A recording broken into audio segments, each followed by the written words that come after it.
नमस्कार, future express में आप सभी का स्वागत है। मैं हूं सुमित। मंगलवार का दिन और निफ्टी वापस डे हाई की तरफ जाता हुआ, थोड़ी पहले जो डे लो की तरफ था वापस डे हाई की तरफ आना शुरू हो चुका है।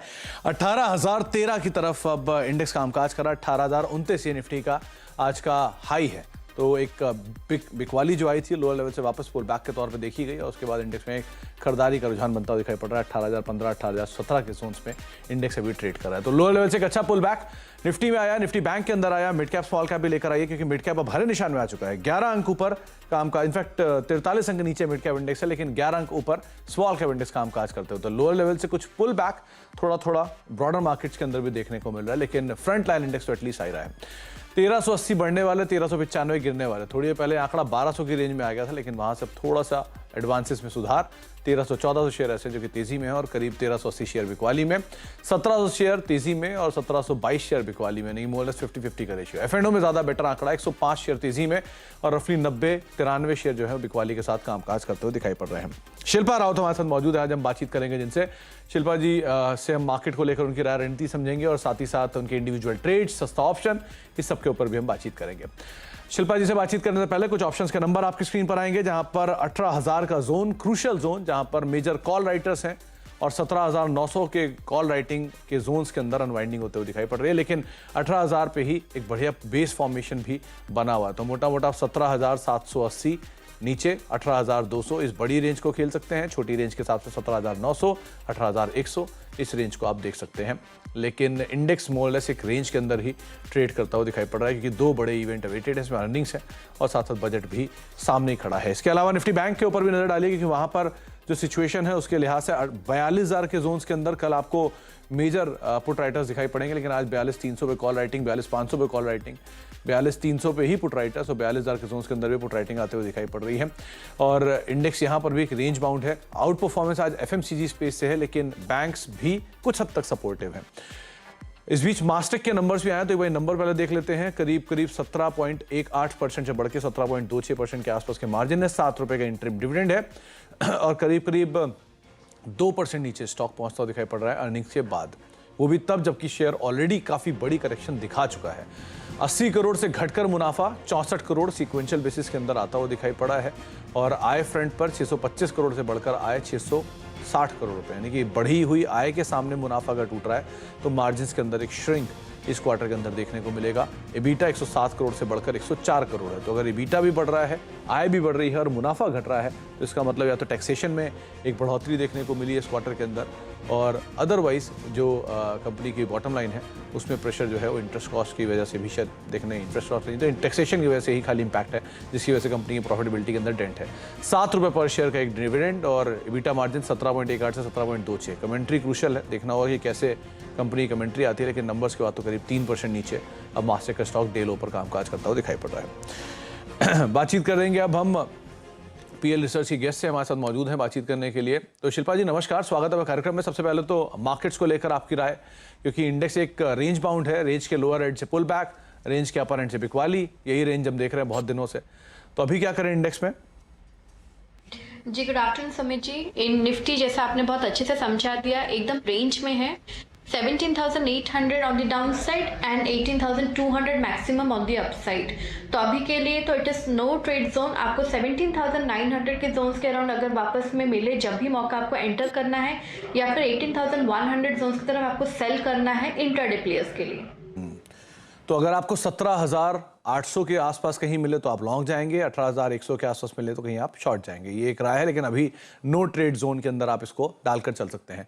सेम चीज शिल्पा जी निफ्टी बैंक के लिए भी मेंटेन करेंगे हम? जी बैंक निफ्टी में अगर आप देखेंगे 42,000 पे बहुत स्ट्रॉन्ग सपोर्ट है। तो और bank Nifty in past recent many days 42,000 break नहीं कर रहा है। तो मेरे हिसाब से ऑन डिक्लाइन स्टिल 42,000 बाय कीजिए, बिकॉज 42,500 42,600 पे भी रेजिस्टेंस है। तो रेंज बहुत नैरो है। Best to avoid bank Nifty for the day in right now. Wait declines में आपको 42,000 के जोन में मिले तो आप एंटर कीजिए।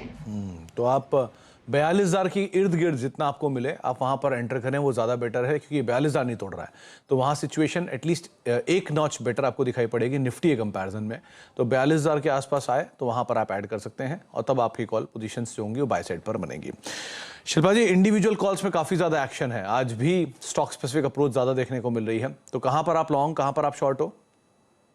जी सुमित जी, मैं यहाँ पे 2 शॉर्ट कॉल्स और एक बाय कॉल में दूंगी। बाय कॉल मेरे लिए गेल रहेगा। गेल बहुत अच्छे लेवल्स पे अभी होल्ड कर रहा है, अराउंड 97.5 इन फ्यूचर्स। तो मेरे हिसाब से यहाँ पे थोड़ा पोजिशनल ट्रेडर्स अगर 95 का स्टॉप लॉस मेंटेन करेंगे तो टारगेट्स आपको इजीली टुवर्ड्स 100 to 105 देखने को मिलेंगे। इंट्राडे ट्रेडर्स आप 96 हाफ का भी स्टॉप लॉस लगा के काम कर सकते हैं। It should move towards 99 zones. मेरा दूसरा रहेगा sell on GNFC I mean around 570 zones पे एक अच्छा रेजिस्टेंस है। तो stop loss would be day high that is 572, और आपको टारगेट्स इजीली टुवर्ड्स 555 550 जोन्स पे देखने को मिलेंगे। मेरा तीसरा सेल रहेगा इंडिगो भी 2100 जोन्स पे रेजिस्टेंस है। 2120 का इसका फ्यूचर में आपका स्टॉप लॉस, आपको टारगेट्स टुवर्ड्स 2050 2020 भी मिल जाएंगे। 2020-2050 के टारगेट्स के लिए आप इंडिगो में बिकवाली करेंगे। 2100 वैसे भी रेजिस्टेंस है, हर बार जब भी 2100 आता है वहाँ से घूम जाता है। तो 2100 के आसपास से 2130 2120 जो है वो लेवल से हमेशा घूमता है, और आज भी वहाँ से ही एक मूव आता हुआ दिखाई पड़ा है। तो 2120 का एक स्टॉप लॉस रखेंगे, और 2050-2020 के टारगेट्स के लिए आप बिकवाली करेंगे। जीएनएफसी बैन में है, फिर भी 572 का एक स्टॉप लेके आप यहाँ पर बिकवाली करे चल सकते हैं। ये आपको राय दी गई है शिल्पा मैम की तरफ से। 565 560 ये जोन्स जो है यहाँ पर खुलते हुए दिखाई पड़ सकते हैं। और गेल लॉन्ग साइड पे आप जाएंगे 102 105 के टारगेट्स के लिए, करीब 95 का एक स्टॉप लॉस मेंटेन करेंगे। इंट्राडे में 96-50 तक का एक स्टॉप लॉस भी मेंटेन करके आप पोजीशंस में लॉन्ग साइड पे जा सकते हैं। शिल्पा मैम, आज के 2 मेजर सुपरस्टार जो हैं वो है एल&टी और HUL। ये दोनों बहुत स्ट्रांगली आज परफॉर्म कर रहे हैं और अच्छी तेजी यहाँ देखने को मिल रही है। क्या करना चाहिए इन दोनों में? जी एल&टी अगर सुमित जी आप देखेंगे तो एल&टी काफी टाइम से दिस 2100 जोन्स पे इसका अच्छा खासा सपोर्ट बना के रखा हुआ है, बट इमीडिएट रेजिस्टेंस भी 2220 पे है। तो फ्रेश बाइंग अबव 2220, अदरवाइज थोड़ा ऑन डिक्लाइन पे बाय कीजिए, बट स्ट्रेंथ बहुत है। Positional traders should look for targets of 2500 zones. Okay, तो 2500 तक की जोन्स यहाँ आ सकते हैं। और अच्छा, एफएमसीजी में HUL, मैरिको, गोदरेज कंज्यूमर सभी तेजी में, यहाँ क्या करें? अगर आप देखेंगे तो एफएमसीजी एक्चुअली मैं सुबह से इसको फॉलो कर रही थी। अगर आप देखेंगे डाबर, कोलगेट, गोदरेज कंज्यूमर सभी ने एक फ्रेश ब्रेकआउट अटेम्प्ट किया हुआ है। In fact Colgate I am looking for targets of 1580 to 1600 zones in a weeks time maximum, and Dabur also likewise 580 590 zones. तो डाबर और कोलगेट इन दोनों का आप देख सकते हैं 555 560 के जोन्स में कोलगेट है, डाबर है, और 1590 1496 के जोन्स के अंदर आपको कोलगेट कामकाज करता हुआ दिखाई पड़ रहा है। इसके अलावा शिल्पा मैम, 2-3 नामों में, क्योंकि अब एफएमसीजी में बाइंग है और लिकर में बाइंग है, तो यूनाइटेड स्पिरिट्स ऑलरेडी बॉटम के आसपास खड़ा है अपने, यहाँ से रिस्क बहुत ज़्यादा नहीं है शायद डाउन साइड का। क्या करना चाहिए? आज का इंट्राडे स्टॉप लेस के लॉन्ग जा सकते हैं क्या? एक्चुअली 820 पे इसका अच्छा खासा सपोर्ट है। इनफैक्ट यहाँ पे लॉन्ग जाना चाहिए। 820 का आपका स्टॉप लॉस रहेगा, टारगेट्स 880 900 925 भी।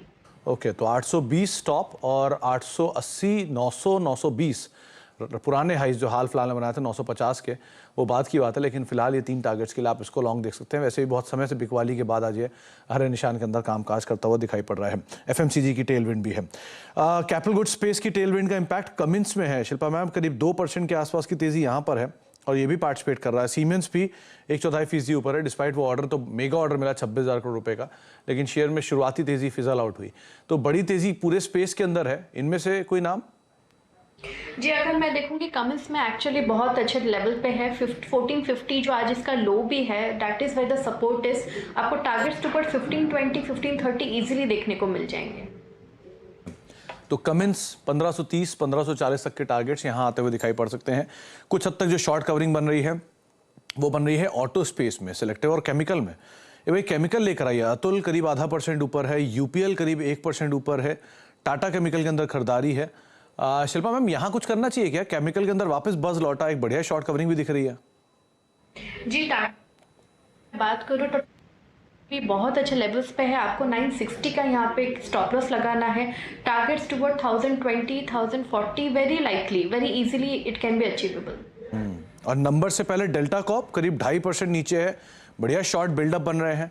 क्या लग रहे हैं चार्ट्स में, क्योंकि नंबर्स तो आज हैं तो कुछ भी कॉल लेना मुश्किल है, लेकिन एक क्रूशियल सपोर्ट के आसपास ही है अपने, तो अगर ये ब्रेक होता है तो कहाँ तक जाएगा? जी एक्चुअली आप अच्छे से इसको समझाया है। एक्चुअली 210 इसका बहुत अच्छा सपोर्ट है।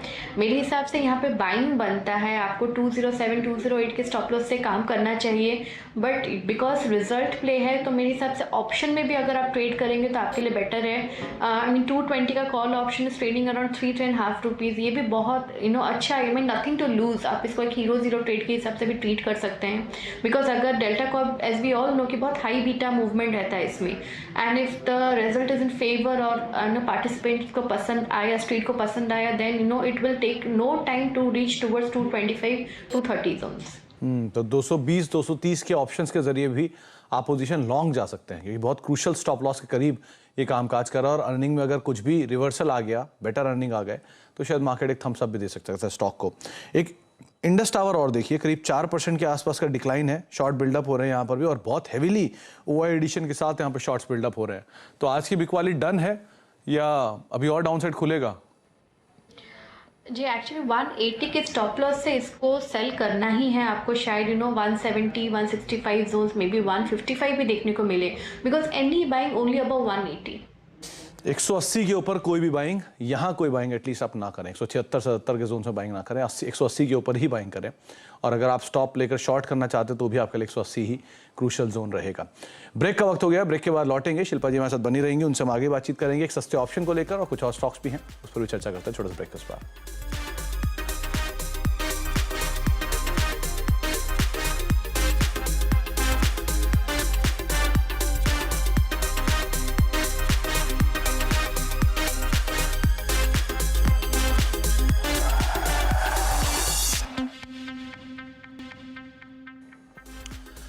आप देख रहे हैं फ्यूचर एक्सप्रेस, और इंडेक्स 18,000 को सो फार तो होल्ड कर रहा है। 18,000 के ऊपर ही कामकाज करता हुआ एक बार रिलायंस आप लेकर आइए, क्योंकि लोअर लेवल से रिलायंस के अंदर स्लाइट पुल बैक जो है वो देखने को मिला है, और निचले स्तर से रिकवरी के बाद करीब करीब 1% ऊपर अब रिलायंस आ चुका है 2470 के जोन्स में। जो 3 मेजर कंट्रीब्यूटर थे उसमें HDFC बैंक, L&T और HUL थे, उनमें से HUL बैकफुट पे गया और रिलायंस उसकी जगह पर आ गया। तो L&T, रिलायंस और HDFC बैंक, ये 3 अब मेजर कंट्रीब्यूटर हैं जो कि इंडेक्स को सो फार ड्राइव कर रहे हैं। शिल्पा मैम, आपकी तरफ से कोई सस्ता ऑप्शन? जी सुमित जी, मेरा सस्ता ऑप्शन अभी के लिए रहेगा एम्फेसिस में। एम्फेसिस का 2100 का कॉल ऑप्शन ट्रेड कर रफली अराउंड 21-22। तो आपको यहाँ पे स्टॉप लॉस लगाना है 10 का। आपको टारगेट्स टुवर्ड्स 38 इजीली देखने को मिलेंगे। A very high conviction buy. ने 2100 का कॉल बोला, जिसमें आप पोजीशन लेने की बात कर रहे हो, और करीब 21 रुपए के आसपास कामकाज कर रहा है। कितना 42 बोला मैम आपने target? 38-40 easily can be done. और स्टॉप लॉस 10 का। ओके, तो एम्फेसिस की 2100 की कॉल, जिसको आप देख सकते हैं करीब 23 रुपए पे बातचीत करते करते पहुंच चुकी है 21 रुपए से। 38 रुपए के टारगेट्स के लिए पहले और 40 रुपए के दूसरे टारगेट्स के लिए आप इसको पोजीशन को लॉन्ग ले सकते हो, 10 का एक स्टॉप लॉस। और ये बहुत ही हाई कन्विक्शन बाय, अभी शिल्पा मैम ने ये वर्ड यूज किया। ऐसा क्यों शिल्पा मैम, पूरा आईटी आपको हाई कन्विक्शन लग रहा है क्या? बिकॉज अगर हम देखेंगे पिछले 2 दिन से आईटी में एक टर्न अराउंड है। जैसे हम काफ़ी टाइम से बात भी कर रहे हैं, 28,000 पे बहुत अच्छा सपोर्ट आईटी इंडेक्स का बना हुआ है। तो यहाँ पे एम्फोसिस ने काफ़ी टाइम से बहुत अंडर परफॉर्म किया है अपने पीयर्स को लेके, एंड दिस सस्टेनेंस अबव 2220, ये आपको इजीली टुवर्ड्स 2200 जोन्स भी देखने को मिलेंगे। और अभी आईटी में जैसे हम बात करते हैं सेक्टर रोटेशन, तो आई गेस आईटी में the sector rotation is happening, तो जिसमें emphasis is very well placed. Emphasis well placed है। अच्छा, आपने क्योंकि ये बात की है लार्ज कैप आईटीज की, तो एक बार ये टीसीएस को भी देख लीजिए, क्योंकि वो भी कल के स्पेशल डिविडेंड के बाद आज फिर हरे निशान में कामकाज कर रहा है। इनफैक्ट लगातार नंबर्स के बाद से कंसिस्टेंटली बाइंग है, डे हाई के आसपास ये भी कामकाज कर रहा है। यहाँ क्या करें? टीसीएस अगर आप बात करेंगे तो 3200 का इसका बहुत अच्छा सपोर्ट है।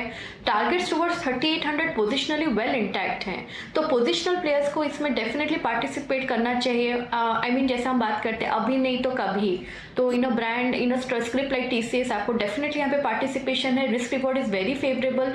Targets positional towards 3800। 3800 के टारगेट्स पोजिशनल, आप पोजीशन को यहाँ पर बाय कर सकते हैं। डिविडेंड भी एक्स हुआ और उसके बाद भी ये शेयर 3/4% ऊपर है। एक बार जरा इसका 5 दिन का चार्ट लेके आइए क्योंकि सिचुएशन वहाँ से ज़्यादा क्लियर होगी। पिछले 5 दिन के अंदर जब इसकी टीसीएस के अर्निंग्स आए थे, उस अर्निंग्स का रिएक्शन स्टॉक ने दिया और रिएक्शन करीब 3200 तक इसको लेकर गया। 3200 से 3350 यानी कि 160 रुपये का मूव वो आ चुका है और प्लस 75 रुपये का डिविडेंड और आ चुका है। तो आप मोटा मोटा मान लीजिए कि 200-225 रुपये का मूव टीसीएस लोअर लेवल से दिखा चुका है। तो ये 7-8% का मूव टीसीएस ने हाल फिलहाल में दिखा भी दिया है। एक एचसीएल टेक और देखिए, करीब 1.5% की तेजी यहाँ पर भी है। तो आईटी में आज जो फ्रंट लाइन इंडेक्स की बाइंग है वो तो है ही, साथ ही साथ जो जहाँ पर वैल्यू है वहाँ पर भी बाइंग हो रही है। तो एचसीएल टेक क्या टारगेट्स? एचसीएल टेक अभी 1100 जोन्स के ऊपर जस्ट फ्रेश एक ब्रेकआउट है। अगर हम लोग ऑप्शन चेन को देखेंगे तो यहाँ पे डेफिनेटली एक targets toward 1140 1160 very easily for HCL tech. 1150 1160 ये वो जोन्स हैं जहाँ पर आज कुछ कामकाज होता हुआ दिखाई पड़ सकता है, थोड़ा मूव आता हुआ दिखाई पड़ सकता है। शिल्पा मैम, एक ABFRL छूट गया, यहाँ पर मेगा अनवाइंडिंग है, करीब 3% के आसपास का डिक्लाइन है और बहुत हेविली ओआई रिडक्शन है। क्या करना चाहिए इसमें? ABFRL एक्चुअली पिछले 3-4 दिन से हम सेल ही कॉल दे रहे हैं, बिकॉज अगर आप देखेंगे ऑप्शन चेन तो 270 पे कॉल राइटर्स बहुत स्ट्रॉन्ग खड़े हैं, तो that means that it is a resistance और उसके ऊपर ही कोई बाइंग है। अदरवाइज यहाँ पे मेरा टारगेट ABFRL के लिए अभी के लिए 250 है। 250 ये टारगेट रहेंगे, करीब 12 रुपये का और डाउन साइड खुल सकता है। लेकिन यहाँ पे लगातार सेल ऑफ जो है ABFRL 5 दिन का चार्ट लेकर आइए, उससे ज़्यादा सिचुएशन क्लियर होगी क्योंकि ये 260 के जोन्स में आज आया है। पिछले 5 दिनों में ही ये शेयर 274 रुपये से टूटता 262 रुपये और अभी भी जो डाउन साइड है वो 250 तक लेकर जा सकता है। तो शायद बिकवाली कंटिन्यू करेगी स्टॉक के अंदर। बहुत बहुत शुक्रिया शिल्पा मैम हमारे साथ मौजूद रहने के लिए और बातचीत करने के लिए, सभी शेयरों के ऊपर अपनी राय रणनीति बताने के लिए और एक सस्ता ऑप्शन हमसे चर्चा करने के लिए। इसके अलावा बात करते हैं मॉर्गन स्टैनली के जोनाथन गार्नर की, जिनका कहना है कि पिछले साल की तुलना में इस साल चीन की ग्रोथ अच्छी रहेगी। वहीं पिछले साल की तरह इस साल भी इमर्जिंग मार्केट्स का जो प्रदर्शन है वो बेहतर रहने वाला है। China's the world's second largest economy. It's just completely reset its own policy dials. In the environment that we're anticipating, it'll probably drive as much as 50% of all global growth, having driven probably only around 5% of global growth last year. That's big enough to actually generate a meaningful upside revenue surprise for Europe, which has a lot of revenue sensitivity. And again, that's one of the reasons the European market is outperforming the US. So China is quite big enough to change the whole global environment. There's at least another 10% plus upside to our current base case target for EM. And EM is outperforming DM in aggregate for the first time in a long time. तो emerging markets का performance पहले comparison में यानी कि पिछले साल के comparison में थोड़ी सी आउट परफॉर्मेंस रहेगी बाकी इंडिसेस के कंपैरिजन में। तो उस लिहाज से इंडिया जो है वेल पोजीशन आपको ज़रूर दिखाई पड़ेगा। ब्रेक का वक्त हो गया, ब्रेक के बाद लौटते हैं। आशीष वर्मा आपके साथ मौजूद होंगे, सास लेके। नमस्कार।